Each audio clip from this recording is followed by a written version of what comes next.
If you are the snowmobiler, it is your job to get the fallen climber kit and the gondola evacuation kit from the tool closet.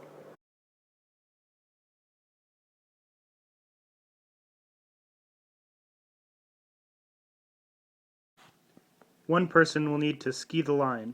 Their job is to inform the guests of the situation and to assess how many people are in each span. As they ski the line, they should assess the chairs for any special needs.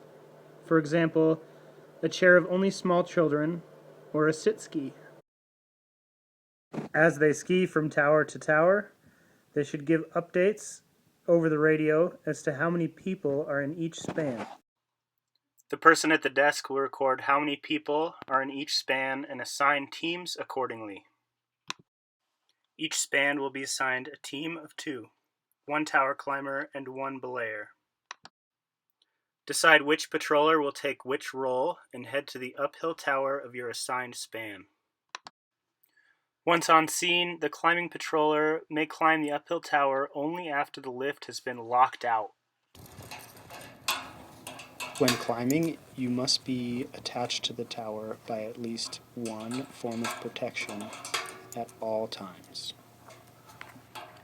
When evacuating a fixed grip chairlift, the climber is placing the rescue rope over the cable.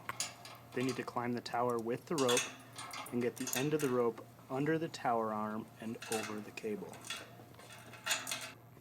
Tie a bight of the rope to the tower. In the chance that you drop the rope, you will not have to climb the tower again.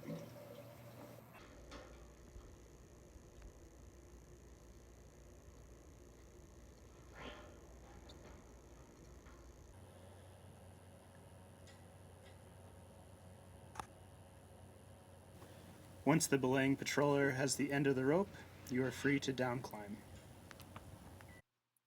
While the patroller on the tower is working, the patroller on the ground should be communicating with the guest. They should ask them to throw their poles to the side and to lower the foot bar. You will need to feed the rope through the line saver. Please note which side the seat is on and which side the belayer is on. This can be done on the tower, but is achieved more easily on the ground.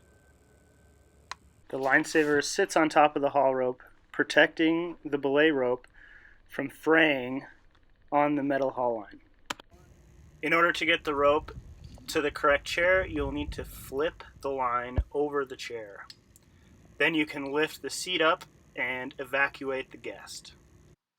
Once the T-seat has been raised to the guest, the process for a detachable chairlift is similar. So we'll go back and cover the difference in a detachable chairlift. The climbing patroller will once again need to climb the tower, but this time they will only need to bring with them the bag of P-cord. Clip the P-cord to the cleanest communication line, and then drop the remainder of the bag down to the ground, making sure not to let go of the line at the top. Once the P-cord is on the ground, the patroller can take the cord, walk around the chair, bring it to a spot where the guest can grab it without leaning out of the chairlift. Tie a clove hitch in the P-cord, then you can feed the end of the rope into the clove hitch. The guest can then pull the end of the rope up to the chairlift using the P-cord.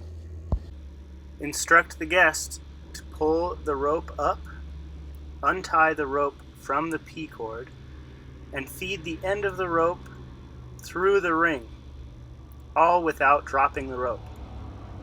Once this is done, instruct the guest to lower the end of the rope back down to you. At this point, you can raise the T-seat up to the chairlift. From here, the procedure for a fixed grip or detachable chairlift are very similar. Once the T-seat is up next to the chairlift, or the guest's bar is raised, the belayer must be on belay. Instruct the guest to take the red webbing, place it under both armpits, and slide the tube to their chest. At this point, they can wiggle the T-seat under their butt, and they are ready to be evacuated. Once the guest is in the T-seat, the patroller belaying sits down taking up the weight of the guest.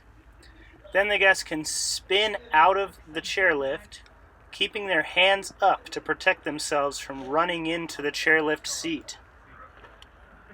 As the guest approaches the ground, you need to reposition their skis across the hill so they can stand up and make sure that they are comfortable skiing the terrain that they have landed on.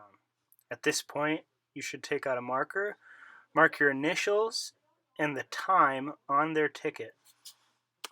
If you are concerned about a weight difference between the guest and the belaying patroller, the second patroller can come over and assist by placing some weight on the belaying patroller's shoulders.